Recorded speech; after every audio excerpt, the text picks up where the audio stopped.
रुको भक्त, ये वीडियो सबके लिए नहीं है। ये सिर्फ उनके लिए है जो शिवलिंग पर जल तो चढ़ाते हैं, लेकिन फल क्यों नहीं मिलता ये नहीं जानते। अगर शिवलिंग पर जल चढ़ाते समय आपने ये 3 नाम नहीं लिए, तो समझ लीजिए आपकी पूजा अधूरी रह जाती है। आज मैं आपको वो रहस्य बताने जा रहा हूं जो स्वयं ऋषियों ने गुप्त रखा। शिवलिंग कोई पत्थर नहीं है भक्त, ये संपूर्ण ब्रह्मांड का प्रतीक है।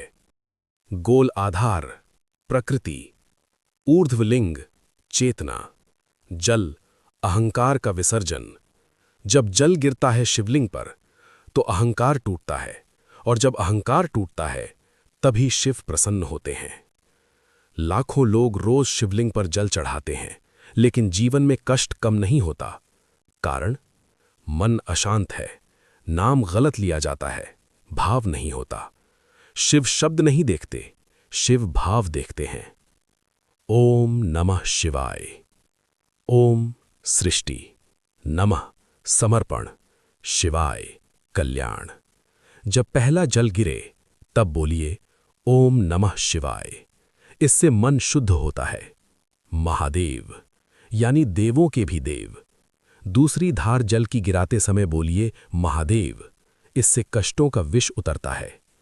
नीलकंठ, जो पीड़ा को पी गया और संसार को बचा लिया। तीसरी धार जल की गिराते समय मन ही मन कहिए नीलकंठ। शिव आपकी पीड़ा स्वयं धारण कर लेंगे। जल दाहिने हाथ से, आंखें आधी बंद, मन में कोई मांग नहीं। शिव से मांगो मत, शिव पर छोड़ दो। अगर आपने ये 3 नाम सच्चे भाव से ले लिए, तो समझ लो शिव आपके साथ चल पड़े हैं। हर हर महादेव। रुको भक्त, अगर तुम रोज शिवलिंग पर जल चढ़ाते हो और फिर भी जीवन में कष्ट, ऋण, रोग और अशांति बनी रहती है, तो समझ लो कहीं बहुत बड़ी भूल हो रही है। आज का ज्ञान हर शिव भक्त के लिए नहीं है। ये सिर्फ उनके लिए है जो सच में शिव को पाना चाहते हैं। शिव को पाने के लिए लोग क्या नहीं करते, लेकिन एक छोटी सी गलती सब कुछ व्यर्थ कर देती है। जल्दबाजी में जल चढ़ाना, मोबाइल देखते हुए पूजा, मन में शिकायत। शिव को जल नहीं चाहिए, शिव को आपका चित्त चाहिए। एक बार एक ऋषि ने पूछा, प्रभु, मैं रोज पूजा करता हूं, फिर भी मन अशांत क्यों है? शिव का उत्तर, क्योंकि तू बाहर झुकता है, अंदर नहीं। शिवलिंग यानी अंतर्मन, जल यानी विचार। जल चढ़ाते समय ये 3 बातें कभी मत सोचो। किसी से बदला, किसी से तुलना, भविष्य का डर। डर वहीं होता है जहां शिव नहीं होते। शिव मौन है, और मौन ही उनका सबसे बड़ा मंत्र है। व्याख्या: जल गिरते समय 5 सेकंड मौन, आंखें बंद, सांस पर ध्यान। उस मौन में शिव स्वयं उतर आते हैं। ब्रह्म मुहूर्त, प्रदोष काल, सावन सोमवार। लेकिन भक्त, अगर भाव सही हो तो समय खुद झुक जाता है। शिव भक्त कष्ट में इसलिए नहीं पड़ता क्योंकि शिव उसे दंड देते हैं, बल्कि इसलिए ताकि वो मजबूत बने। शिव जीवन तोड़ते नहीं, शिव जीवन गढ़ते हैं। आज से जब भी शिवलिंग पर जल चढ़ाओ, तो मांगना बंद कर दो, सिर्फ समर्पण कर दो। शिव तुम्हारी जिंदगी खुद संभाल लेंगे। हर हर महादेव। रुको भक्त, जल तो तुम चढ़ा देते हो, लेकिन उसके बाद एक ऐसी गलती कर बैठते हो जिससे पूरा फल नष्ट हो जाता है। आज मैं वो रहस्य बताने जा रहा हूं जो सुनने से नहीं, करने से फल देता है। जल चढ़ाते ही लोग पीछे मुड़ जाते हैं।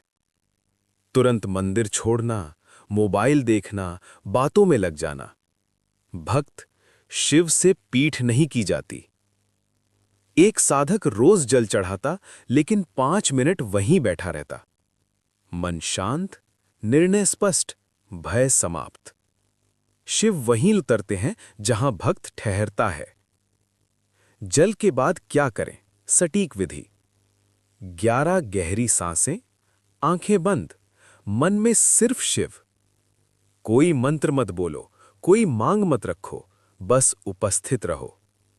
शिव शब्दों में नहीं, स्पंदन में बोलते हैं।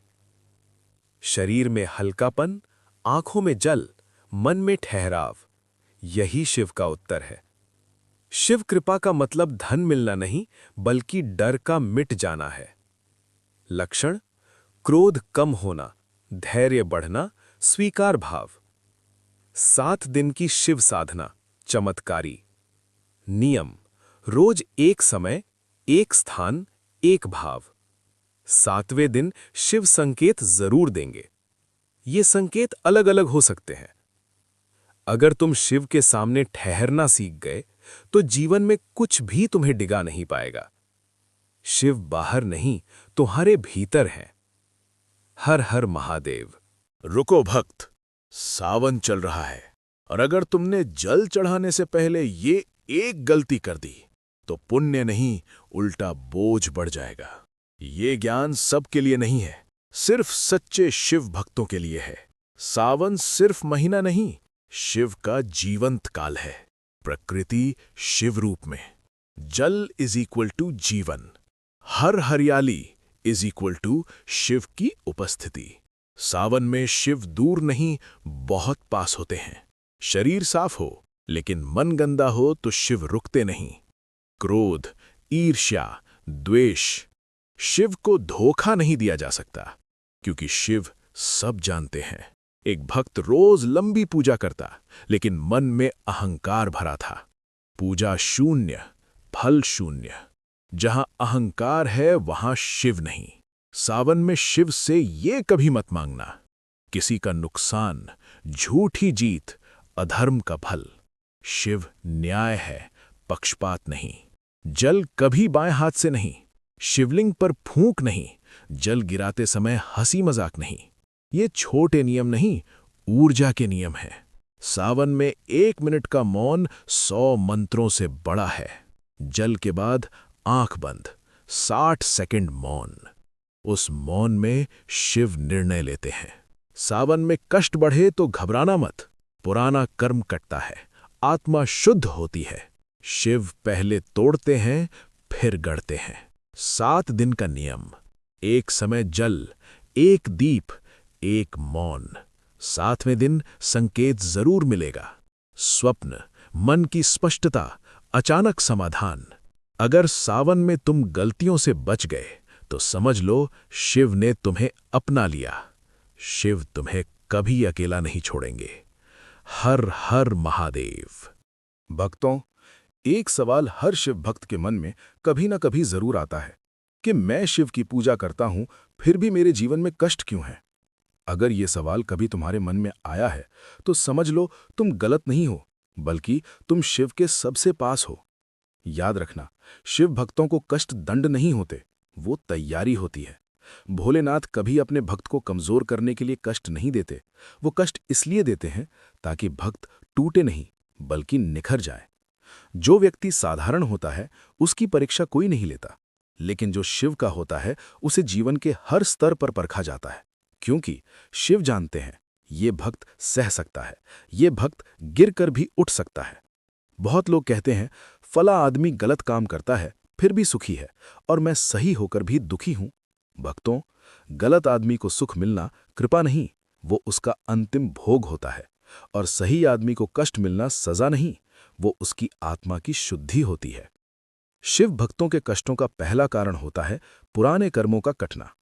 जो कर्म वर्षों, जन्मों से जुड़े होते हैं, वो शिव की शरण में आने के बाद ही टूटते हैं। जब कर्म टूटते हैं तो दर्द होता है, लेकिन वही दर्द भविष्य के महासुख का द्वार खोलता है। दूसरा कारण होता है अहंकार का टूटना। शिव को अहंकार सबसे अप्रिय है।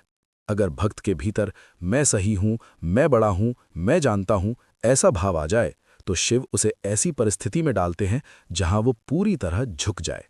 और जिस दिन भक्त सच में झुक गया, उसी दिन शिव प्रकट हो जाते हैं। तीसरा कारण होता है भक्त को भीतर से मजबूत बनाना। शिव को रोते हुए भक्त नहीं चाहिए, शिव को स्थिर भक्त चाहिए। ऐसा भक्त जो सुख में भी ना डगमगाए और दुख में भी शिव को ना छोड़े। शिव भक्त का जीवन आसान नहीं होता, लेकिन अर्थपूर्ण होता है। शिव भक्त को सब कुछ धीरे धीरे मिलता है, लेकिन जब मिलता है तो कोई छीन नहीं सकता। बहुत बार शिव भक्त अकेला हो जाता है। लोग छूट जाते हैं, रिश्ते बदल जाते हैं, साथ देने वाले कम हो जाते हैं। ये भी कष्ट नहीं है भक्तों, ये छनाई है। शिव तुम्हारे जीवन से वो लोग हटा देते हैं जो तुम्हें कमजोर बनाने वाले होते हैं। शिव भक्त को अक्सर बिना कारण दोषी ठहराया जाता है। लोग गलत समझते हैं, आरोप लगाते हैं, पर याद रखना, जब शिव तुम्हारे साथ होते हैं तो सफाई देने की जरूरत नहीं पड़ती, समय खुद जवाब दे देता है। शिव भक्त का जीवन धीरे धीरे साधना बन जाता है। उसे समझ आने लगता है कि सब कुछ उसके नियंत्रण में नहीं है, और जिस दिन वो ये स्वीकार कर लेता है उसी दिन उसका बोझ हल्का हो जाता है। सबसे बड़ा कष्ट तब आता है जब शिव भक्त टूटकर भी शिव को छोड़ता नहीं। उस क्षण शिव सबसे पास होते हैं, बस भक्त उन्हें देख नहीं पाता। अगर इस समय तुम्हारे जीवन में दुख, रुकावट, अकेलापन या भ्रम चल रहा है तो घबराओ मत। ये संकेत है कि शिव तुम पर काम कर रहे हैं। याद रखना, शिव भक्त का जीवन पहले बिगड़ता नहीं, पहले बदलता है, और बदलाव हमेशा असुविधा लेकर आता है। अगर तुम अब भी शिव का नाम ले रहे हो, पूजा कर रहे हो और अंदर से टूटने के बावजूद भक्ति नहीं छोड़ी है, तो समझ लो तुम परीक्षा पास करने वाले हो। शिव देर करते हैं पर अंधेर नहीं। जिस दिन कृपा बरसती है उस दिन पिछले सारे कष्ट छोटे लगने लगते हैं। अपने दुख को अपनी पहचान मत बनाओ, उसे शिव की प्रक्रिया समझो, क्योंकि जो शिव से जुड़ जाता है उसका कोई नुकसान नहीं होता। अंत में बस इतना समझ लो भक्तों, अगर जीवन में कष्ट है और फिर भी शिव का नाम छूट नहीं रहा, तो ये कष्ट नहीं, ये शिव का स्पर्श है। हर हर महादेव।